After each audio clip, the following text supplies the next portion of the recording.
going to talk about how to use the image viewing screen. If you haven't viewed the How Do I Do a Basic Search or How Do I Do an Advanced Search podcast, you may want to go back and review those before viewing this podcast. After doing a search or browsing through newspaper pages, you can click on a newspaper image to view a larger version of that page.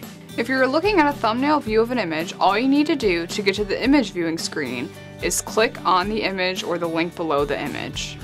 Once you're here, you'll see that the image viewing screen looks like the rest of the pages on Chronicling America, with links to the Library of Congress at the top of the page and the search bar in the middle of the screen. Below that, the name of the paper, the date of the issue, and the page number is provided. There's also a link to the newspaper directory entry about this paper below the paper's title on this screen. Remember, this will give you basic facts about the newspaper, such as the title, its place of publication, and any titles that were published before, after, or at the same time as this paper. Once you're on the image viewing screen, you'll see that there are several navigation options right above the image in this gray bar. You can use the drop-down box to access pages of the issue in whatever order you want. You can also use the directional arrows next to the word page to go back and forth between pages in the same issue. There's a little link next to that says all pages. If you click on that, this will take you to thumbnail images of all of the pages from that issue. Another navigation option you have is by navigating through different issues. You can either go to previous issues or the next issue by clicking on the arrows on either side of the word issues.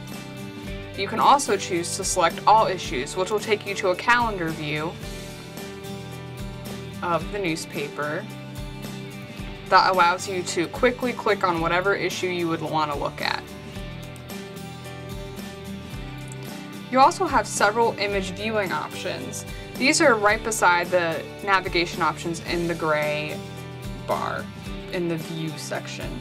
If you click on text, this will allow you to see a text interpretation of the words on that page. You'll see that often there are strings of words that aren't recognizable. That's because this text interpretation is done by computers and not by humans, so there will be some errors.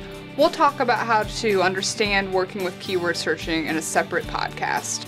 You can also view the image as a PDF. This is helpful if you want to print or save a copy of this image in a PDF form. The last link in this gray bar is download. This allows you to download a JPEG version of the image, which is higher quality than the PDF. Below the image is a persistent link. This URL will always get you back to the same newspaper page. So if we click on it, you'll notice that the screen looks pretty much the same, but our search terms are no longer highlighted. So keep in mind that when you use the persistent link, if you had done a search for it originally, your search terms will not be in pink anymore. For more information, please check out our other podcasts.